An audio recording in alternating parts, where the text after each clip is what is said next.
Sentyabrın 27-sinə gözlənilən hava şəraiti açıqlanıb. Milli Hidrometeorologiya Xidmətindən verilən məlumata əsasən, Bakıda və Abşeron yarımadasında hava şəraitinin dəyişkən buludlu olacağı, arabir tutulacağı, gün ərzində fasilələrlə yağış yağacağı gözlənilir. Yarımadanın bəzi yerlərində yağıntının leysan xarakterli olacağı, şimşək çaxacağı ehtimalı var. Güclü şimal-qərb küləyi əsəcək. Havanın temperaturu gecə 14-16, gündüz 16-19 dərəcə isti olacaq. Azərbaycanın rayonlarında bəzi yerlərdə arabir yağış yağacağı, şimşək çaxacağı gözlənilir. Ayrı-ayrı yerlərdə leysan xarakterli yağıntının intensiv və güclü olacağı, dolu düşəcəyi, yüksək dağlıq ərazilərdə qara keçəcəyi ehtimalı var.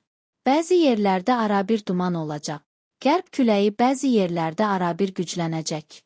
Havanın temperaturu gecə 12-16, gündüz 18-23, dağlarda gecə 3-6, gündüz 6-9 dərəcə isti olacaq.